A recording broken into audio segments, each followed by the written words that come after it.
este espacio de reflexión. Les comparto un poco la dinámica. Tenemos dos expositoras que nos acompañan hoy. La doctora Laura Pomorsky, que es de Argentina, que nos va a hablar sobre la desrobotización y rehumanización de la maternidad y la crianza como desafío. Y también la licenciada Cleia Sanata, que va a exponer sobre autorregulación de valores éticos, punto de encuentro para la realización de sentido de vida y creencias esperanzadoras en universitarios brasileros.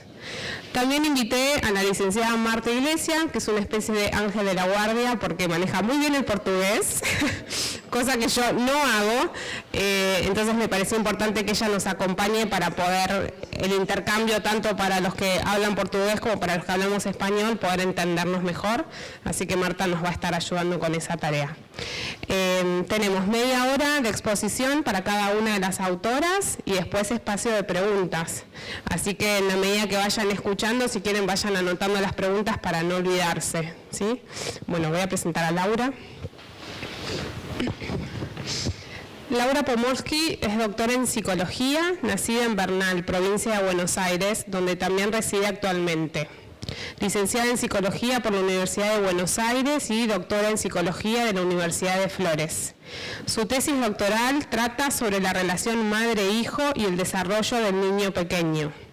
Tras 10 años de ejercicio profesional, tomó contacto con la logoterapia y realizó su formación de posgrado en esta escuela de pensamiento. En 2010 fundan con José Mena, su esposo, el proyecto Presencia, una iniciativa transdisciplinaria que se ha fijado como misión la prevención y promoción en salud a partir de la comunicación. Desde este espacio han creado y puesto en ejecución numerosas iniciativas como los encuentros vivenciales y el ciclo Tango y Logoterapia en el Gran Café Tortoni en los años 2010 a 2013. Como así también la creación de una red federal que desde el 2011 viene organizando los encuentros federales de logoterapia de manera cooperativa. Conduce, junto a José, el programa radial El Valor del Sentir, que ya ha cumplido 10 temporadas ininterrumpidas en el aire. En 2011 publica El Valor del Sentir, claves para trascender el blindaje emocional, en coautoría con el licenciado José Mena. Es autora de Adiós Mamá Robot, libro publicado en 2019 bajo el sello Grupo Editorial Calgaro y se hará presente en el espacio entre autores y lectores del presente congreso. No sé si están al tanto, pero hoy a la noche, a la tardecita, hay un espacio de presentación de libros, de las novedades editoriales y Laura va a estar presentando eso. Y además Laura es amiga mía, nos hemos formado juntas, ¿no? Hemos sido compañeras de formación en la Fundación Argentina de Logoterapia, así que para mí es un honor y una alegría estar hoy presentándola y compartiendo el espacio con ella. Bienvenida, Laura. Bueno, muchas gracias. Para mí también es una alegría y un honor estar acá. Bueno, es muy temprano en la mañana, espero que hayan descansado bien todos, que hayan desayunado, para que estemos todos atentos a lo que va a venir. En principio quisiera hacer algunas aclaraciones. ¿Qué es esto de desrobotización y rehumanización? ¿De dónde viene esto de desrobotización? ¿De dónde viene robotización? Vamos a hacer un poco de historia y de etimología. La palabra robot es una palabra que viene del idioma checo, la palabra robota, que significa trabajo pesado, servidumbre, esclavitud. Fue usada por primera vez en el año 1920 por un escritor checo, Karel Capel, que escribió Robots Universales Corum, que era una novela, una obra teatral, en la que habían diseñado una isla donde había androides, que eran robots, que iban a estar destinados solamente a producir. El conflicto surge cuando se retoman los robots y terminan aniquilando a los humanos. Este término robot fue tomado después y el concepto de robotización por Levi Moreno, el creador del psicodrama, y él lo empleó para expresar la servidumbre y la esclavitud del ser humano frente a los mandatos sociales de cada época. Entonces, en ese sentido es que yo hablo de robotización de la maternidad. Cuando una mamá termina respondiendo más a los mandatos de la época, al deber ser, a lo que se dice por ahí, a lo que se supone que debería ser, que a su propio instinto y a su propia esencia. Esto está muy ligado a un concepto de deshumanización. Más adelante voy a volver sobre esto. Antes quisiera presentarles a Robota. Y quisiera leerles un breve cuento en el que ella es la protagonista. Robota es una madre actual. Tiene 3 hijos en edad escolar. Uno está llegando a la pubertad. Es profesional, en gran parte porque así lo soñó su mamá. Trabaja full time porque no quiere dejar pasar el tren. Eligió para sus hijos la doble escolaridad, para que tengan una educación que les garantice un futuro mejor y además para que no anden vagueando por ahí o conectados todo el día. También lleva a sus hijos a tenis, para que hagan deporte, a natación, porque el doctor dijo que es bueno para la salud, a un taller de inventos para mejorar la creatividad, como dijo la psicopedagoga del colegio, y también a inglés extracurricular, para reforzar el del cole, como sugirió la teacher. Como es una mamá muy conectada, está en grupos de WhatsApp con las mamis del cole y las de tenis, y las de natación, y las del taller de inventos y las de inglés. Todos grupos muy activos, muy. Robota se bajó una app que le dice cuántas horas pasa conectada por día. Ya la desinstaló porque le soltaron los resultados. Lleva en su cartera 3 o 4 pañuelos de colores de causas a las que adhiere. Hace pilates 3 veces por semana para cuidar el físico. En realidad solo se anotó, casi nunca llega a clases y además no le preocupa tanto la figura. Su mamá le dijo, al marido hay que conquistarlo todos los días. Para eso, una vez por semana se escapa a su esteticista porque la celulitis y las arruguitas en el entrecejo empezaron a preocuparla. Pero eso es top secret. Sale con sus amigas todo lo que puede, no tanto como quisiera. ¿Cuánto hace que no habla con alguna de ellas? Hoy su hija Martina, de 12 años, le preguntó, mamá, ¿para qué hacemos todo si nos vamos a morir? Robota no supo qué decir. Después de dejar a sus chicos en el cole lloró, como hacía mucho tiempo que no lloraba.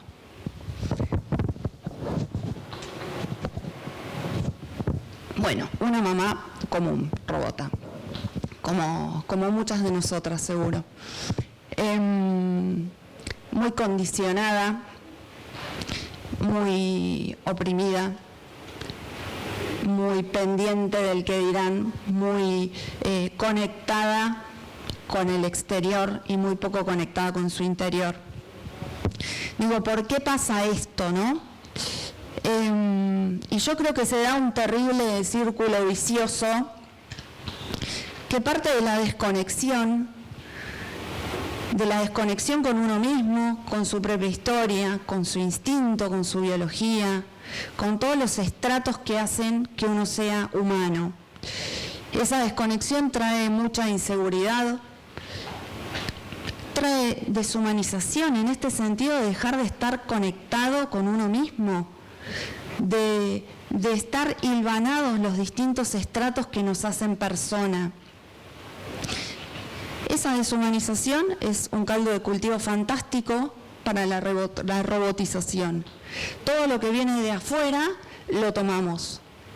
Hay muchas mamás que ya no confían en sí mismas, no confían en sus cuerpos, no confían en sus madres, no confían en la familia, no confían en los médicos y se rigen por todo lo que sale en todos los grupos de Facebook, por todo lo que se lee en Internet, por todo lo que estudian en Google. Y no pueden confiar más que en eso, que termina siendo también poco confiable. Vamos a la próxima. El desarrollo humano es algo que se da en un contexto. Esto lo desarrolló Ulrich Bronfenbrenner, un señor que tiene un apellido más difícil que el mío aún, si es posible. Es un psicólogo ruso nacionalizado en Estados Unidos, y él dijo que el humano se desarrolla en un contexto. Este contexto está formado por sistemas que se incluyen unos a otros y que a su vez, obviamente, se modifican unos a otros. El microsistema es el primer lugar donde un ser humano comienza su desarrollo, es el vínculo con su madre, el ser más inmediato que tenemos todos cuando llegamos a este mundo. El endosistema es aquel donde está la familia, que incluye al niño y a su madre, y es donde ese niño, a medida que vaya creciendo, también va a ir teniendo vínculos. Se va a ver modificado y lo va a modificar. El exosistema es aquel donde hay relaciones que se vinculan con los vínculos primarios de este niño. O sea, no es algo directo con lo que este niño se vincula, pero que sí lo impacta indirectamente. El macrosistema tiene que ver con todo lo cultural. Vamos a ver que el arte, la cultura, siempre es la expresión de lo que sucede en el momento, pero también es algo que influye muchísimo sobre las personas en los distintos momentos históricos. Y el cronosistema tiene que ver con el tiempo, los cambios temporales y la historia. Dentro de todo eso, cada uno de nosotros hace lo que puede para sobrevivir, hace lo que puede para criar a sus hijos y hace lo mejor que puede para hacer las cosas en la vida. O sea, estamos condicionados, no determinados, si no, no habría posibilidad de evolución humana, estaríamos igual que en la prehistoria. Quiero contar un poco la historia de la crianza, de la infancia en la humanidad. Voy a ilustrar lo que diga con algunas obras de arte para ir recreando la vista también. En la antigüedad, los estudiosos de la infancia dicen que hubo periodos sumamente oscuros. Hablan de una primera época de infanticidio que va desde la prehistoria hasta el siglo V aproximadamente. Muchas veces por las condiciones en que vivían determinados grupos humanos, muchas otras veces por la cultura. Aquellos padres que no podían hacerse cargo de sus hijos, los eliminaban. Un ejemplo de esto son los chukchis que vivían en Siberia, eran una tribu nómade, vivían en situación bastante dura por el clima, por la falta de alimento, por el hecho de ser nómades. Entonces, tanto los ancianos como los niños eran una carga para esta tribu. Entonces, los niños débiles, lamentablemente, no podían seguir con vida, eran abandonados o eran aniquilados directamente. Si vamos a la cultura, vamos al arte, a la producción literaria, tenemos la obra Edipo Rey, que relata precisamente eso, la historia de un padre que manda a matar a su hijo porque el oráculo le dice que lo va a querer sacar, a destronar en algún momento, que es un riesgo para él. Entonces lo manda a matar. Eso tenemos en la historia antigua. En Roma, un niño debía ser reconocido por su papá, debía elevarlo y mostrarlo delante del pueblo, aceptándolo como hijo. Muchas veces no importaba que fuera un hijo biológico, a veces aceptaban a un hijo de un esclavo o a un niño abandonado antes que a un hijo biológico. Los niños la pasaban realmente mal. Posteriormente, en la Baja Edad Media, viene una etapa de abandono. Las madres no siempre criaban a sus hijos, sobre todo las madres que estaban con hombres poderosos, que tenían que volver a retomar muy pronto su vida sexual después de tener hijos, no amamantaban. Esos niños eran amamantados por nodrizas que trabajaban de eso, y a veces las nodrizas tenían hasta hasta 20 chiquitos a cargo, que ninguno de los padres de esos chiquitos sabía después qué pasaba con esos niños. Muchos morían, porque imagínense una mujer amamantando a 20 niños, cuidando a 20 niños, es algo insostenible. Pero nadie lo controlaba, los padres no sabían qué pasaban con sus hijos, por lo cual muchos niños morían. Posteriormente vino una época en la que los conventos comienzan a rescatar a esos niños abandonados. Son lo que se llama los niños expósitos, los niños expuestos. Eran criados en conventos, donde recibían educación y donde podían sobrevivir. En esta época, fíjense, estamos en el año 1200, empiezan a aparecer las primeras imágenes de niños en el arte, en la pintura. Lo que podemos ver, sobre todo en el arte bizantino, que los niños no tienen las proporciones de niño, son adultos chiquititos. Y así es como eran considerados los niños en esa época. El niño aparece en el arte, sobre todo representado como Jesús y el amor de la Virgen María por su niño. Es como la primera aparición del niño en las manifestaciones artísticas, sobre todo en la pintura. Posteriormente viene una época en la que se empieza a considerar el niño como alguien a quien hay que formar. Es una época que se denomina de ambivalencia. Hay que formarlo y muchas veces reformarlo, porque ciertas corrientes lo consideraban un ser perverso y maligno al que había que rectificar, que educar, que formar. Y eso se hacía a través del castigo físico. Afortunadamente, con posterioridad, aparecieron autores como Rousseau, que empezaron a decir que el niño es naturalmente bueno, que un niño necesita cuidado, que un niño no es un adulto en miniatura que va a pasar de ser pequeño a grande. Un niño tiene necesidades especiales. Y aquí empieza a haber como una bifurcación en el camino del tratamiento hacia el niño. Por un lado continúa una línea de castigo y severidad, impulsada por los calvinistas principalmente en Europa, y otra que tenía que ver, esta línea más francesa, que tenía que ver con considerar al niño como un ser naturalmente bueno al que había que cuidar y proteger. Hay cambios históricos importantes, ya los niños no son una mano de obra, empiezan a quedarse en casa, a estar más con su madre, y ahí empieza la preocupación del Estado por educar a esos niños y darles un lugar. Nace el Jardín de Infantes en el siglo XIX, y empieza también la preocupación por estudiar al niño en su desarrollo. La curiosidad por ahí por los niños salvajes, los seres excepcionales y niños superdotados como fue Mozart. Y hay un trato distinto hacia la infancia. Por primera vez podríamos decir un trato más humano hacia los niños, que hasta ahora la venían pasando bastante mal, lo mismo que las madres. Se empieza a gestar a mediados del siglo XIX, lo que recién a mediados del siglo XX va a ser la Declaración de los Derechos del Niño. Se promulgan en el año 1959 y los estados lo empiezan a reconocer y aplicar en el año 1989, hace nada.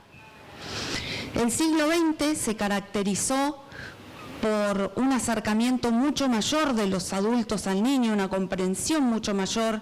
La psicología tiene mucho que ver en esto. Autores como Freud, que empezó a hablar del mundo infantil, de la sexualidad infantil, de la curiosidad de los niños, del abuso infantil. Su hija, también Anna Freud, siguió estudiando a los niños, Melanie Klein, como iniciadores. Esto produjo un cambio muy grande en la concepción de la crianza y de los niños. Los niños pasaron a ser mucho más considerados como seres frágiles, seres en desarrollo, seres que necesitaban un cuidado especial. Ha sido un gran avance en lo que a crianza, a educación y a respeto por los derechos del niño se refiere. Pero, ¿qué nos encontramos ahora en el siglo XXI?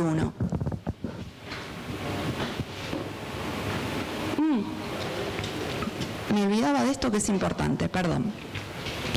Estas imágenes que quiero compartir con ustedes son de un museo de la pedagogía que está en la ciudad de Montevideo.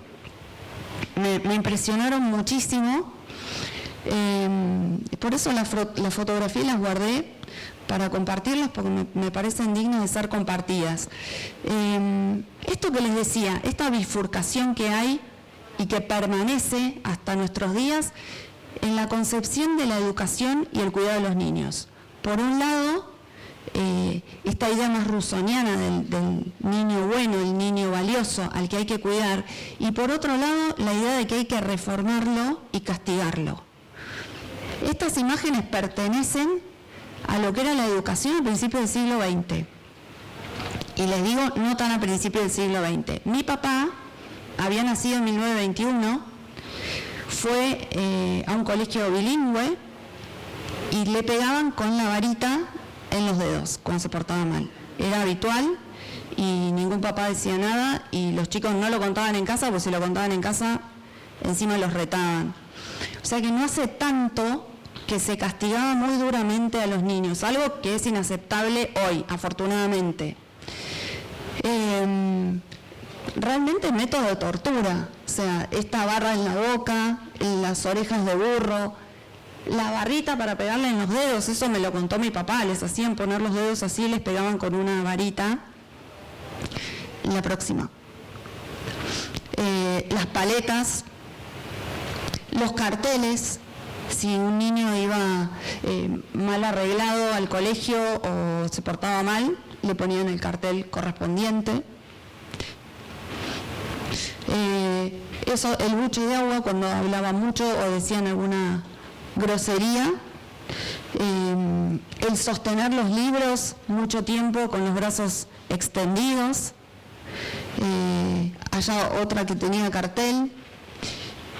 Realmente son métodos de tortura. En algún momento esto estuvo naturalizado y a los niños se los trató así. Y estos niños fueron padres que criaron otros niños como pudieron. A eso me refiero con este esquema de los círculos concéntricos del microsistema, el endosistema, el mesosistema, cómo todos nos vemos en cierto modo influenciados por lo externo. No podemos escapar a eso. Nuestros padres tampoco pudieron hacerlo, nosotros como padres tampoco. Y nuestros hijos tampoco. La idea es saberlo y tratar de evolucionar a partir de eso y a pesar de eso. La próxima. Bueno, ahora sí, el siglo XXI. ¿Con qué nos encontramos? ¿Y por qué hablo yo de desrobotizar, de rehumanizar? Nos encontramos en este momento con mamás y papás bastante desorientados y hemos llegado a algo que yo llamaría etapa niñocéntrica, que puede sonar muy bien, puede estar muy bien que el niño esté en el centro, siempre y cuando sea para cuidarlo. El tema es que muchas veces el niño queda en el centro como protagonista y guía y maestro de los padres. Y esto no puede ser así por muchos motivos. Un niño es un ser frágil, es pequeño, es inmaduro, no tiene las herramientas ni para dirigir, ni para enseñar, ni para decirle a los padres qué tiene que hacer. Puede ser un maestro metafóricamente, el tema es que hemos tendido a literalizar un montón de cosas. Sí, un niño viene a enseñarnos muchas cosas, es evidente, las que hemos sido madres, sabemos que nuestra vida no es lo mismo antes de tener un hijo que después, definitivamente. Nos enseñan muchas cosas, nos hacen más humildes, nos hacen más humanos, es verdad, pero eso es una metáfora.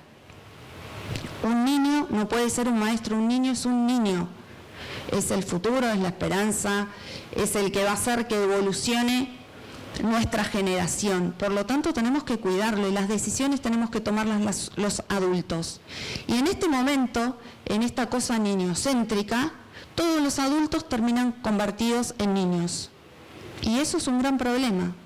Yo lo veo en el consultorio, lo veo en la calle, lo escucho, mamás preocupadas que esto lo vi yo, que fue a hablar una mamá con otra mamá del jardín, porque la nenita, que era la novia de su hijo, le cortó y le rompió el corazón. Entonces, reunión de mamás para hablar de que un nenito de 4 años ya no es más el novio de una nenita de 4 años. ¿Dónde está el adulto acá? ¿Es un niño más? ¿Qué le pasa a un niño que está cuidado por otro niño grandote, que encima a veces se enoja y grita y se descontrola? Es un peligro, pobres criaturas. Los adultos tenemos que tomar conciencia de eso. Está muy bien empatizar con el niño, corresponde.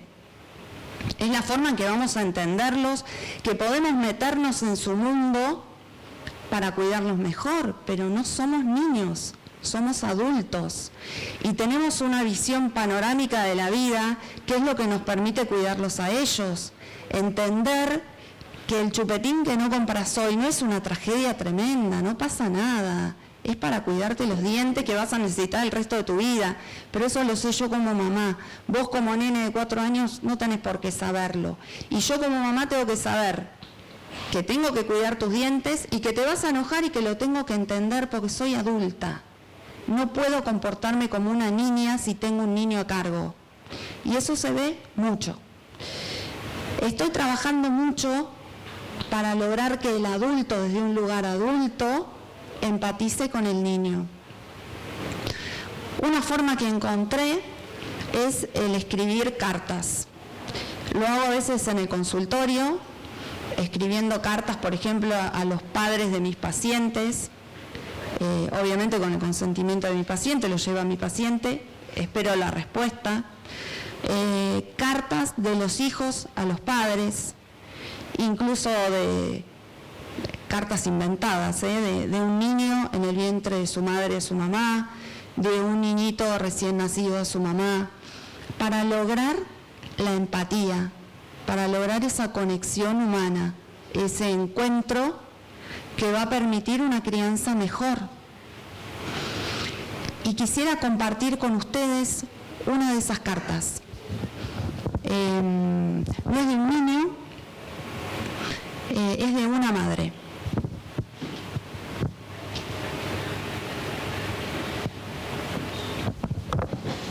Así no me extiende, me porto bien.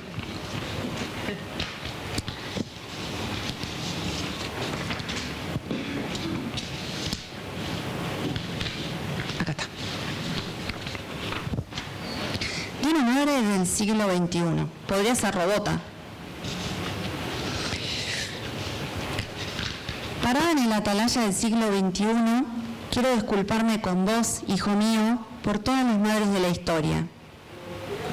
Perdón por las madres más antiguas, aquellas que no supieron defender cabalmente la vida de sus hijos, aquellas que lucharon por su supervivencia. Perdón por Yocasta, que permitió que Layo le arrebatara a Edipo, condenándolos y condenándose a la tragedia. Perdón por las madres de la oscuridad, aquellas que no pudieron mantener a sus hijos a su lado, porque eso implicaba perder la protección de su marido poderoso y también la vida. Me conmisero de aquellos niños de la Edad Media que perdieron a sus madres a mano de las pestes y quedaron condenados a una vida áspera e invisible, salvo esos que fueron amparados en los conventos. Debemos ser muy fuertes, resistentes y resilientes los humanos para sobrevivir a la historia. Perdón por las madres de la modernidad, esas que te veían como un ser perverso y corrupto por el pecado original y que debía ser reformado, redimido, socializado por medio del castigo. Era esa la verdad momentánea que flotaba en el aire, la que todas creíamos por entonces. Qué cruel ha sido la historia con nosotros. ¿O somos nosotros los que hemos hecho tan cruel la vida del humano en esta tierra? Perdón por las madres que prosiguieron, esas que castigaban a sus hijos y no los consideraban personas, sino hasta que crecían. Sin embargo, son las mismas que intentaban ser humanas y estar cerca de su prole, criando y compartiendo el hogar, Son esas que, conociendo a Rousseau, comenzaron a tratar a los niños con respeto, cuidado y dulzura. Perdón por las madres más recientes, aquellas que no confiaron en sí mismas, las que creyeron más en las palabras de eruditos ignorantes que las desviaron del camino. Es que las madres criamos a nuestros hijos inmersas en la historia, en la realidad social y económica que nos toca. Hemos criado niños en la abundancia, en la miseria, en tiempos de paz y en terroríficos momentos de guerra. Y tan mal no lo hemos hecho.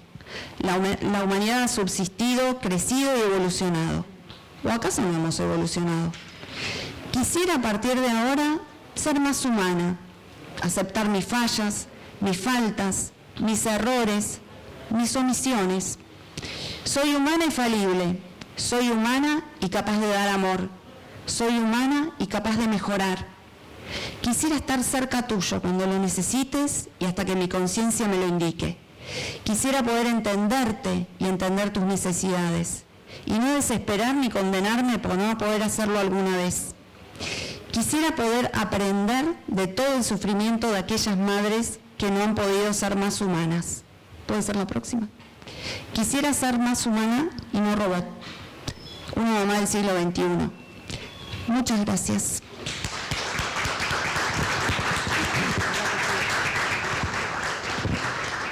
Bueno, aquí Robota ya tiene corazón. Vamos bien.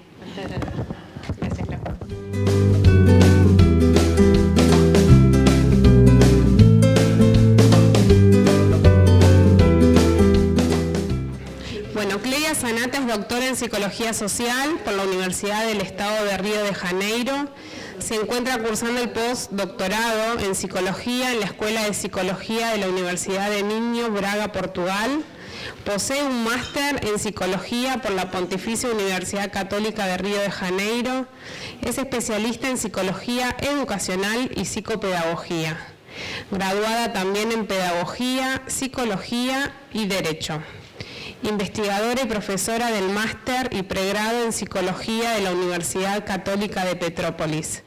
Actualmente está interesada en estudios e investigaciones en las áreas de cognición social, procesos psíquicos y construcción de moralidad, creencias en espiritualidad y salud mental, creencias y valores, creencias y sentido de vida, desarrollo cognitivo, autorregulación, entre otras. Hoy, Clelia nos va a hablar sobre autorregulación de valores éticos, punto de encuentro para la realización de sentido de vida y creencias esperanzadoras en universitarios brasileños.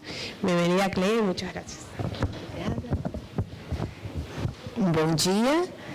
Eu peço aos senhores a paciência, porque eu vou ter que falar em português, eu não falo espanhol.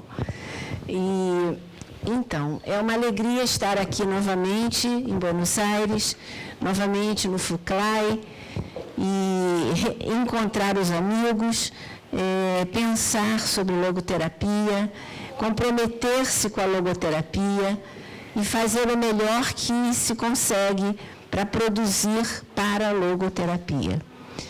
Tenho feito um esforço com alegria, um esforço com bastante entusiasmo, até diria assim, em me dedicar a fazer investigações em logoterapia. Esse trabalho, ele começa na medida em que eu iniciei um pós-doutorado em Portugal, conheci o professor Pedro Rosário e com ele comecei a pensar na hipótese de fazer uma pesquisa em que pudesse juntar os estudos de autorregulação propostos por Bandura, Zimmermann, dentro da linha da psicologia sociocognitiva, com os estudos de logoterapia. No momento, era um desafio verificar se já havia algum estudo produzido, publicado. Meu tempo de busca foi de uns 10 anos para cá, se algum pesquisador estava trabalhando autorregulação e logoterapia, autorregulação e sentido de vida. Então, foi verdadeiramente quase um ano procurando os artigos, verificando se tinha alguém produzindo, e não encontrei nenhuma produção que juntasse esses dois conceitos, e isso motivou, provocou e desafiou a vontade, então, de fazer isso. Eu e o professor Pedro Rosário, então, começamos a desenhar a pesquisa. A pesquisa envolve 4 conceitos. Vou falar disso daqui a pouco, um pouco mais de detalhes, um texto que eu produzi em espanhol, espero que esteja corretinho, para que facilite a leitura enquanto eu falo. E aí a pesquisa começa e agora está em fase de conclusão. Então, vamos falar primeiro de uma base sobre autorregulação rápida e fazer a ligação entre autorregulação com sentido de vida e os outros conceitos que a pesquisa envolve. Depois eu trago os dados sobre a pesquisa, sobre a coleta, sobre a análise de dados e já os resultados que estão ainda em fase de melhor aprimoramento, mas já temos resultados. Então, por gentileza. Bom, Sim, sim. ¿Hasta aquí? ¿Hasta aquí le entienden lo que expresa el portugués? Sí. ¿Entienden, no? No es muy importante porque ese concepto de autorregulación, mismo aquí todavía en Argentina, en muchos lugares, es un concepto poco aplicado. Sí. Muy repetido, poco aplicado. La experiencia es que va a dar la síntesis de un recoger de una cantidad de información clasificada, sistematizada científicamente, y eso es lo que nos va a ofrecer. Entonces vale la pena, como habla lento y muy claro, al estilo paulistano, para entender. Si no, levanten la mano. Sim, por favor. Sim, ok. Muito obrigada, professora. Bom, para iniciar a minha reflexão, tentando fazer um conjunto, né? A primeira ideia é de que todos nós em sociedade necessitamos cuidar da formação dos seus membros para uma participação ativa e transformadora no mundo. Ou seja, atrás dessa frase de abertura, logo vem a ideia de educação. Quer dizer, onde que isso é possível? Como que isto é possível? E a ideia se faz logo de pronto, lembrando o conceito de educação. Quer dizer, educação pressupõe transmissão de valores, formação moral e ética, tarefa de todos. Eu gostaria de chamar um pouquinho a atenção para todos nós, mas para mim mesmo, para conduzir o pensamento, tarefa de todos. Eu acho que nós falamos tarefa de todos, mas parece que a representação mental da palavra educação acaba ficando mesmo na família. É como se dissesse, educar é tarefa da família, ensinar é tarefa das escolas. E aí fica outras perguntas. E a tarefa da sociedade em relação a ensinar e educar? E a tarefa das outras instituições que não são escola, que não são família, afim, o que fazem elas? Não devem educar? Eu acho que na teoria fica a ideia de que deveriam, até porque as legislações dos países, em geral, dizem que a educação é dever de todos, mas me parece que na prática isso fica mesmo muito restrito à família, educar, e tem que ser, mas a escola dedica-se mais ao ensino, a questão da educação, ao passar dos anos, foi se tornando muito tênue, muito esfumaçada, muito pouco clara. O ensino ganha maior força no espaço escolar, comparativamente à ideia de educar, e a sociedade, me parece que delega, repassa para a família, repassa também às vezes para a escola, mas é como se as outras instituições não tivessem que cuidar muito disso. A pesquisa que vou trazer para vocês é em relação às universidades, e a questão seria a seguinte: Caberia às universidades ainda prosseguir com o trabalho de educar os universitários ou apenas ensinar os universitários e transformá-los em profissionais? Pensar juntos, vamos pensar. Pode passar, por favor. Kant e Durkheim já colocam a seguinte ideia: a educação pública parece ter mais abertura do que a doméstica, não só no que concerne as habilidades, senão também como verdadeiro caráter de um cidadão. Ou seja, a educação pública é entendida aqui não como sendo pública no sentido de público, privado ou universidade. Pública quer dizer, o que não é familiar é público, é a sociedade como um todo. E os dois defendem a ideia que a sociedade como um todo tem uma força imensa e que não poderia delegar a tarefa de educação, não. Ou seja, instituições de saúde, instituições sociais, instituições de lazer, instituições de esporte, instituições de arte, quais fossem as instituições, também têm a tarefa de educar, não podem delegar. Quer dizer, não se pode imaginar, por exemplo, no meio jurídico, que magistrados, que juízes, que defensores, que promotores apenas trabalhem com a lei e deixem a educação do lado de fora da porta. Ou seja, tem que ser um trabalho humanizado, calcado em valores. Em direito nós falamos muito isso. Nem tudo que é legal é ético. Às vezes se aplica a lei e não se faz a ética.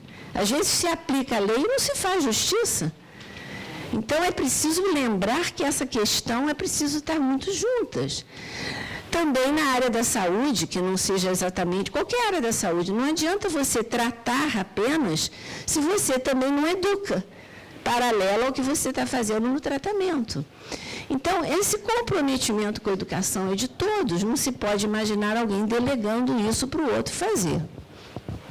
E Kant e Durkheim já defendem uma ideia assim. Então, é possível, então, aprender a autorregular valores, uma vez que a educação seria exatamente o meio para formar, transmitir, estruturar os valores morais e os valores éticos, porque aí é que está a diferença de educação para ensino. Eu posso ensinar e não educar. Eu posso aprender e não me modificar como uma pessoa no sentido humano da palavra, né? Então, a ideia da pesquisa é autorregular valores. Será que seria ousadia pensar autorregular valores? O que é autorregular? Né? Então, o que se entende por autorregulação? Tem aqui uma definição trabalhada pelo professor Pedro Rosário, com quem eu trabalho lá em Portugal, meu orientador no pós-doutorado, e o outro autor é da Espanha, os dois outros, trabalhando em cima da ideia de Zimmermann e Bandura. É um processo de autodireção, por meio do qual as pessoas transformam as suas aptidões mentais, cognitivas e afetivas em habilidades para aprender a viver e que lhes possibilitem aprender a saber ser, saber fazer, saber estar. Quer dizer, é um conceito ousado, não é um conceito útil, é um conceito que a mim me agrada, não? Porque ele nos ajuda a nos tornarmos protagonistas, né? Na medida em que eu aprendo, as condições estão em mim, mas ao conhecer-me melhor, porque é um trabalho que vai diretamente na dimensão consciente, a pessoa tem que estar consciente das suas habilidades, das suas limitações, para poder trabalhar o que aprende, e aí isso ajuda a ir além só da repetição, mas de autocontrolar, autodirigir. Então, um conceito que pode nos ajudar muito em termos de mudança e que eu vi, à medida que fui lendo, a proximidade imensa com logoterapia, na medida que Frankl propõe exatamente que não se pode fazer um trabalho na direção de realização de sentido de vida se não for vivendo os valores éticos, os ideais superiores, e que isso é uma atitude consciente. Então, é preciso ter a consciência de para onde estou dirigindo a minha vida. Autorregular, então. Por favor. Então, por que, então, cuidar da educação dos universitários? Será que ainda precisa? Os universitários já são grandes. Mas será que eles ainda precisam a serem ajudados, a serem educados? Bom, os estudos sobre autorregulação de aprendizagem e de valores em estudantes universitários envolvem todo o processo cognitivo, afetivo, existencial destes alunos, visando autoeficácia, autocontrole, autopercepção, critérios para regular valores, para realizar escolhas, fazer, julgar, decidir, que muitas vezes não são observados e incluídos nos próprios estudantes e muito menos, às vezes, nos educadores. Ou seja, não raro, eu sou professora universitária, não raro há um pressuposto de que são adultos e que já sabem e que já devem, e que nós ensinamos e eles cuidem. E a experiência de anos de magistério nos mostra, tem professores aqui, não? Deve ter muitos. Não sei se vocês concordariam com o que vou falar. A experiência de tantos anos de magistério nos mostram o quanto esses universitários precisam que nós os ajudemos a ser, a fazer, a resolver. E não é uma questão só de conteúdo, é uma questão de vida, de existência. Como que eu decido as coisas, como que eu julgo as coisas. Às vezes eles se perdem no meio da própria liberdade. Né? Eu li um conceito de liberdade que me agradou muito. Liberdade não é eu poder fazer tudo o que quero, mas é de tudo que posso eu ter critério para escolher. Porque se eu não tiver um porquê e um para onde, eu não sou livre. Eu fico rodando, e não sei para onde vou. É preciso ter critérios. Né? Pronto. Nessa direção, então, a autorregulação é um conceito que valora a promoção da autonomia do aluno, que se torna protagonista do seu processo de aprendizagem e aprender, já que aprender é olhar o mundo de uma maneira diferente para gradualmente compreender as razões e as relações entre as coisas e as situações em que se encontram. Ou seja, é verdade que me parece que cabe ainda muito, e vai caber sempre, o processo de educar o universitário, e não só ensinar o universitário. Porque é uma questão realmente de desenvolver, ajudá-lo a desenvolver uma inteligência com uma competência voltada para a sabedoria da decisão. Não adianta eu aprender um conjunto de conteúdos e não saber, de maneira sábia, aplicá-los, não é? E aí o que vai acontecer?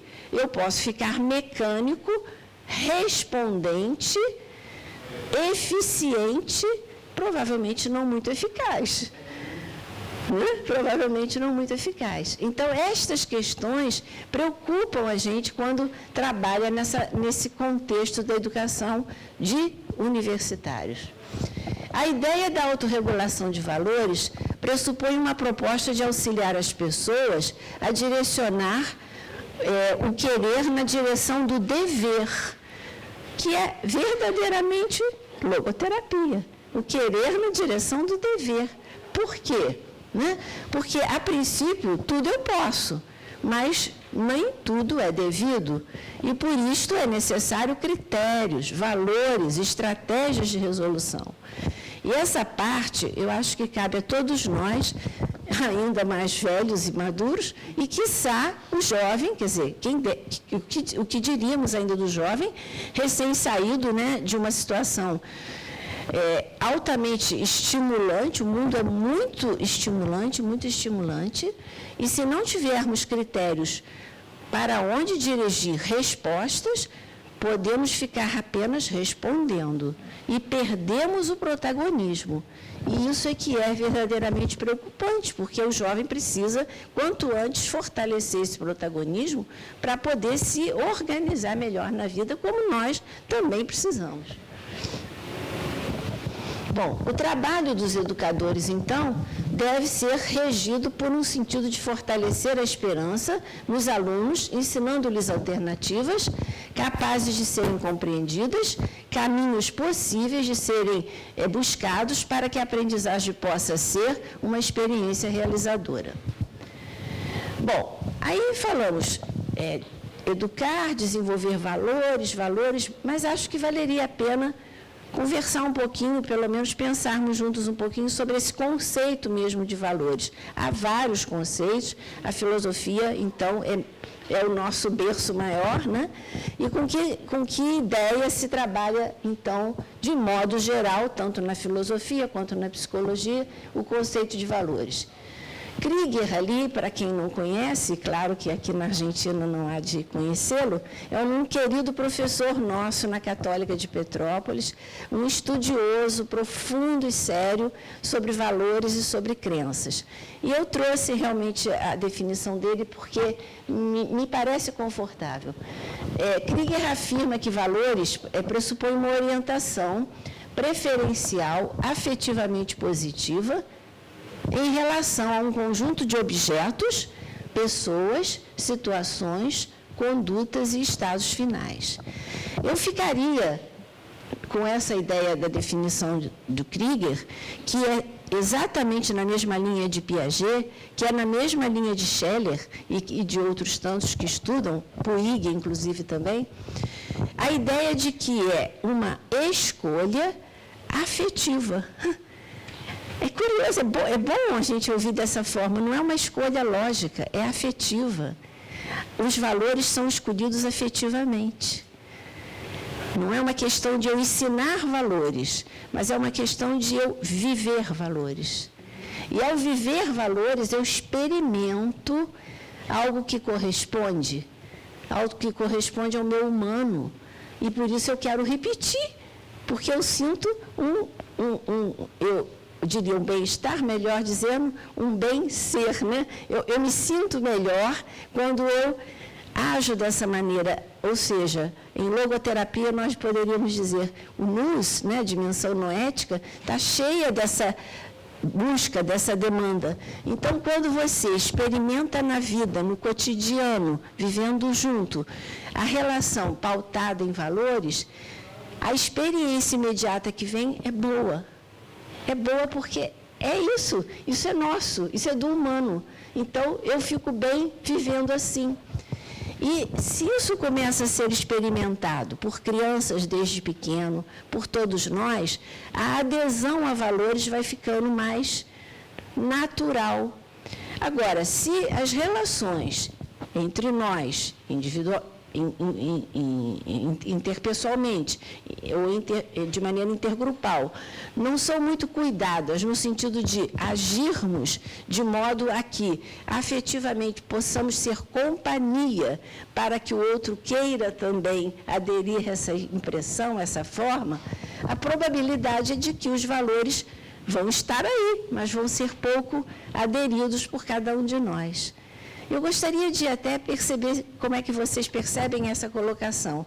É uma colocação realmente interessante, que está em Piaget, que está em Puig, que está em Max Scheler, que é essa ideia de contagiar com os valores. Não é uma questão de ensinar valores, é uma questão de contagiar. É viver com valores, viver sendo, por escolha, seguindo os valores. Isso contagia. Então, eu diria assim, ser companhia mesmo. Então, o educador precisa ser companheiro. Precisa ser companheiro.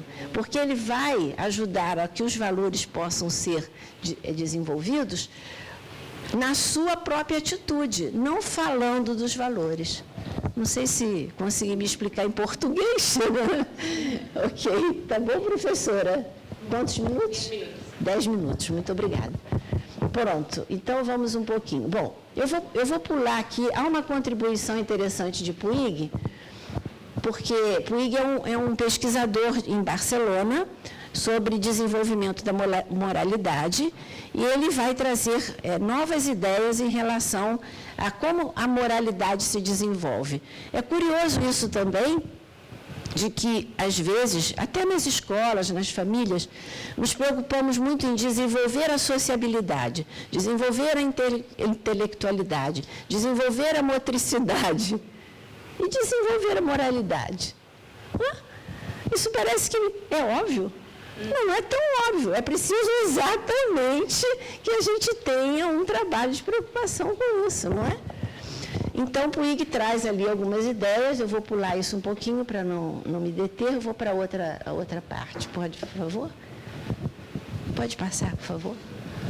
Bom, então, no desenvolvimento da moralidade, da eticidade, isso é bom, né, porque favorece as condições para a compreensão do sentido de vida. E que na concepção frankliana provém de uma adesão que fazemos à vivência dos valores éticos e dos ideais superiores. Pode passar. Vou entrar direto na pesquisa. Bom, o que estou pesquisando e, graças a Deus, chegando já a um fim à pesquisa? Essa pesquisa, na verdade, começou em 2016. Nós estamos em 2019. A primeira fase foi leituras, para ver se tinha alguém pesquisando alguma coisa nessa área e o que tinha sido publicado, mas não havia. A segunda fase foi organizar a pesquisa. E a pesquisa, então, foi organizada como uma pesquisa de campo, quantitativa, descritiva, correlacional, a partir da investigação de 4 conceitos. Autorregulação de valores, e aí que foi o que ainda não tinha lido sobre isso, comecei a tentar pensar nisso. Perdão, esperança e sentido de vida. 4 conceitos.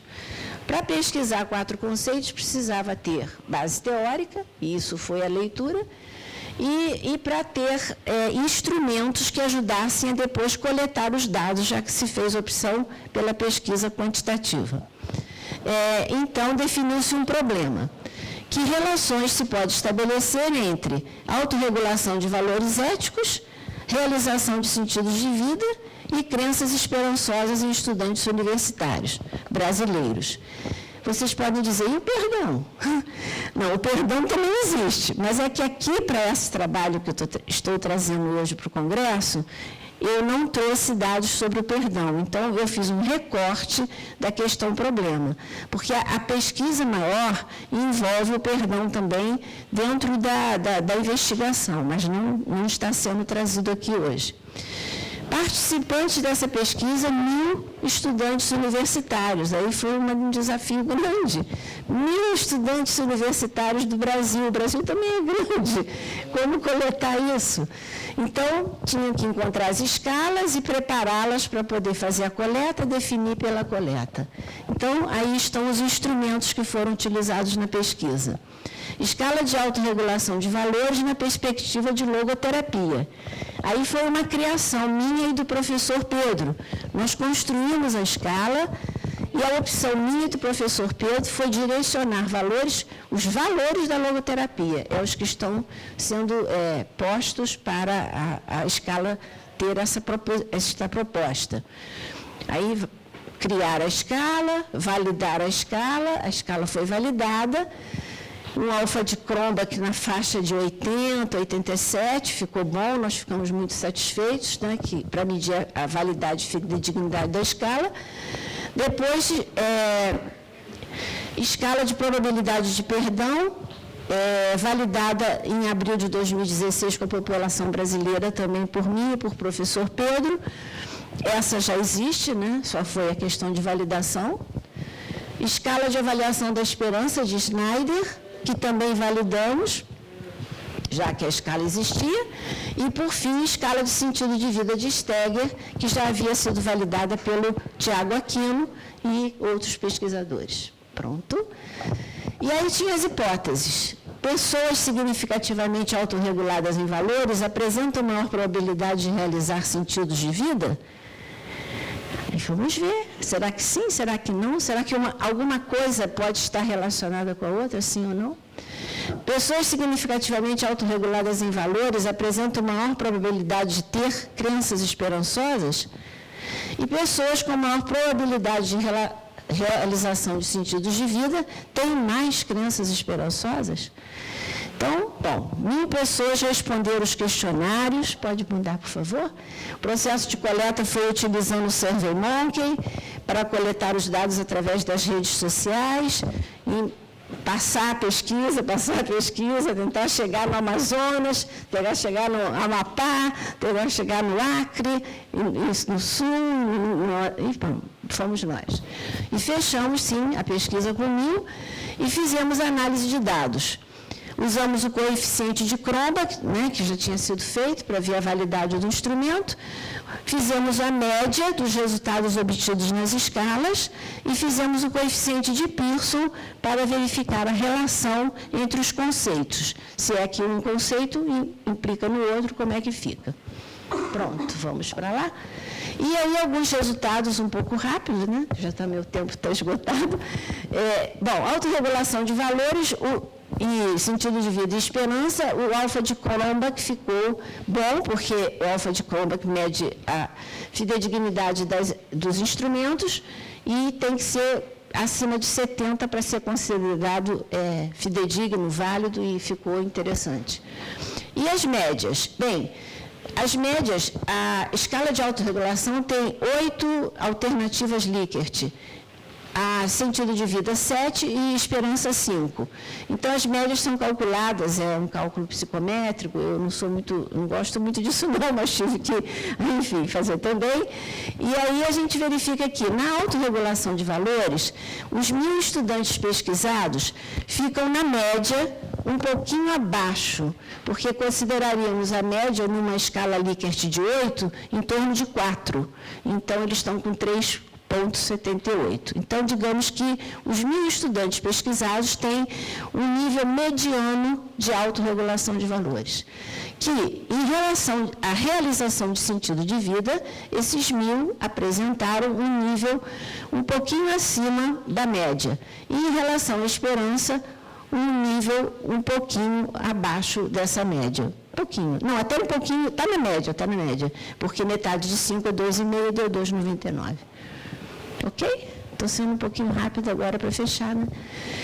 E a última lâmina agora, né?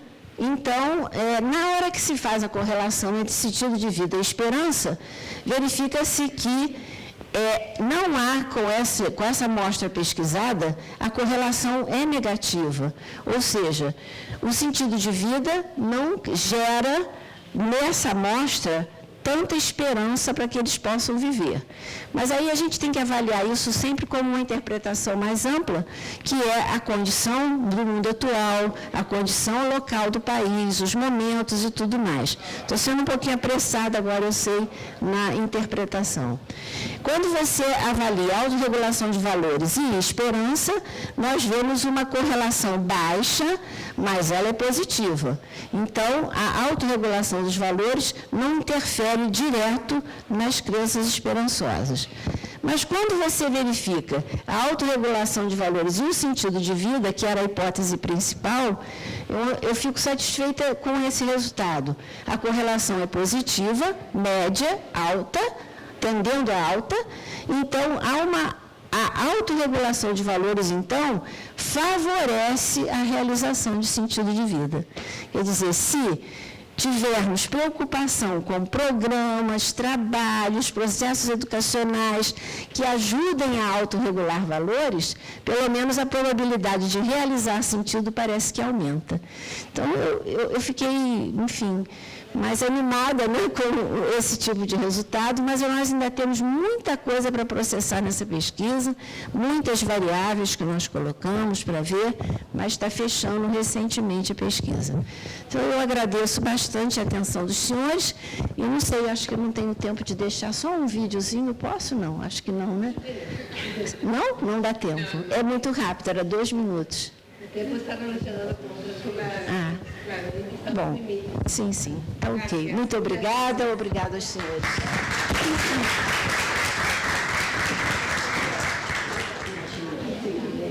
¿Alguien quiere hacer alguna pregunta? José.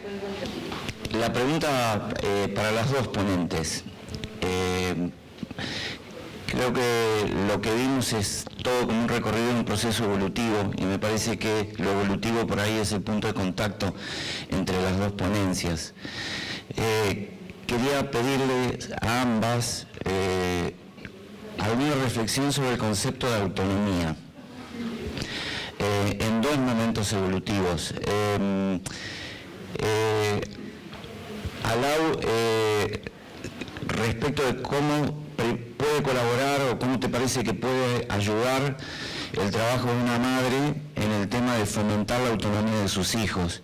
Y aquella, quiero compartir una reflexión que tenemos aquí respecto de la generación que hoy ocupa mayoritariamente el segmento universitario, que es la generación de los millennials, y que tienen un problema con la autonomía. Cómo desde el espacio universitario se podría ayudar para que este concepto, apropiarse de su autonomía y de empezar la vida adulta de manera autónoma desde el espacio universitario se pudiera fomentar. Bueno, empecemos en todo caso evolutivamente también la respuesta. Yo creo que es fundamental el respeto de la madre por su hijo como otra persona. Es fundamental que la madre comprenda desde el inicio que ese hijo no es ni un pedazo de ella, ni es su logro, ni es su príncipe, ni su princesa. Es otra persona. Como otra persona merece respeto, tiene dignidad, tiene libertad, y eso es lo que la madre y el padre después tienen que fomentar en los hijos. Padres que no confían en sus hijos, que no respetan a sus hijos, que no les dan libertad, no los dejan crecer y no fomentan su autonomía. Porque ese chico, a medida que crece, no confía en sí mismo, no sabe cuáles son sus herramientas para defenderse en la vida, y como no sabe cuáles son, no las emplea. Entonces, creo que desde el inicio es fundamental el respeto, la confianza y el saber que el hijo es otra persona, una persona nueva, única e irrepetible. Bem, eu acho que é uma sequência, né, evolutivo. Na verdade, nós temos lido, né, ultimamente o quanto que o amadurecimento está se retardando, né? Ou seja, adolescentes com 30 e poucos anos, jovens com 50 e poucos. Sim, no sentido existencial, de vivacidade e alegria, ótimo. Mas estamos falando aqui de autonomia. E eu acho que a autonomia é diretamente ligada, então, com a palavra que tinha usado, protagonismo, não é? Protagonismo. Eu tenho a minha vida que me foi dada e eu cuido dela. E eu cuido de mim. E eu ainda tenho que ser responsável, porque não estou só, estou no meio de todos, o bem comum, né? Então, eu penso que, para universitários, o trabalho de manter o processo de educação, além e concomitante, fortemente colocado dentro das instituições universitárias, é muito necessário. Porque é necessário ajudá-los a discernir critérios. Não é óbvio que isso esteja pronto ainda neles. Não está. Eu exerço magistério universitário numa cidade pequena, que é Petrópolis, há quase 40 anos. E vejo a diferença das gerações de algumas décadas atrás para as décadas atuais. Né? Ainda há muita necessidade de que eles tenham critérios. Não posso ser autônomo se não tenho critérios. Não posso ser autônomo se não sei exatamente, não me conheço, não sei me avaliar. Então, eu acho que programas universitários que fortaleçam a ideia de planejar, executar, avaliar, em tudo. Não é só ensinar e pegar a resposta. Planejar tem que aprender a executar, tem que aprender a avaliar. Isso fortalece a ideia de autonomia. Penso que é por aí. Es lo que yo consigo pensar. Bueno, lamentablemente estamos ya pasados de tiempo. Les quiero agradecer a las dos por el tiempo, la dedicación, el compromiso con el trabajo. Sin dudas la presencia de ustedes enriquece el Congreso y la calidad científica del Congreso, así que de corazón, como miembro de FUCLAE, Muchas gracias. Cleia y Laura van a estar compartiendo el día con nosotros, así que el que se haya quedado con ganas de hacer alguna pregunta, aprovechen el corte, ¿sí? Para seguir profundizando. Y bueno, ya vamos a dar espacio a los trabajos libres que vienen ahora. Muchas gracias a todos por haber estado acá.